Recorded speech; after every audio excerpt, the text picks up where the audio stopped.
Isa po yun sa mga magandang nangyari by filing a formal entry of appearance. Kaya lang po ad coetelam. Ang ad coetelam po ibig sabihin sa mga abogado, hindi pa namin nire-recognize talaga yung jurisdiction.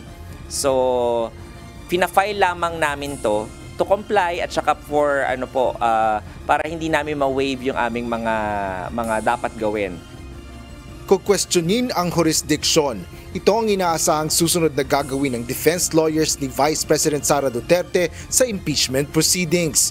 Paliwanag ni Attorney Reggie Tonggol, tagapagsalita ng Senate Impeachment Court, may kinalaman ito sa petisyon na inihain ng Vice Presidente sa Korte Suprema.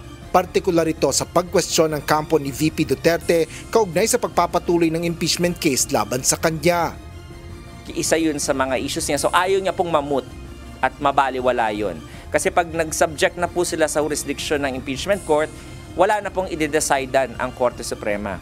So para po makasiguro sila na hindi nila mabaliwala yung kanilang inihaing petisyon at hindi rin nila ma-waive yung mga gusto nilang gawin dito sa impeachment court.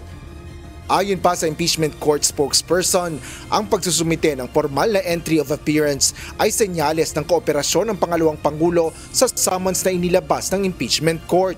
Ngunit hindi anya ito para sagutin ang mga reklamo sa kanya na nakasaad sa Articles of Impeachment. Sa halip, mataas anya ang posibilidad na maghain ng defense panel ng mosyon kaugnay ng ad cautelam appearance na kanilang naunang inihain.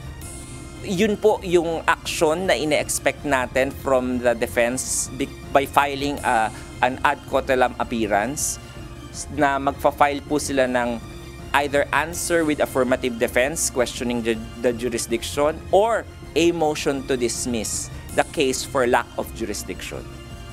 So pag naglagay po ang isang abogado ng ad cautelam sa kanilang pleading, almost always yun na po yung aming gagawin.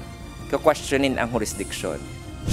Inaasahan ng impeachment court na hanggang sa susunod na linggo ay maghahain ng mosyon ang defense lawyers ni Vice President Sara Duterte upang questionin ang jurisdiksyon ng naturang korte para tuluyang ipadismiss ang kaso.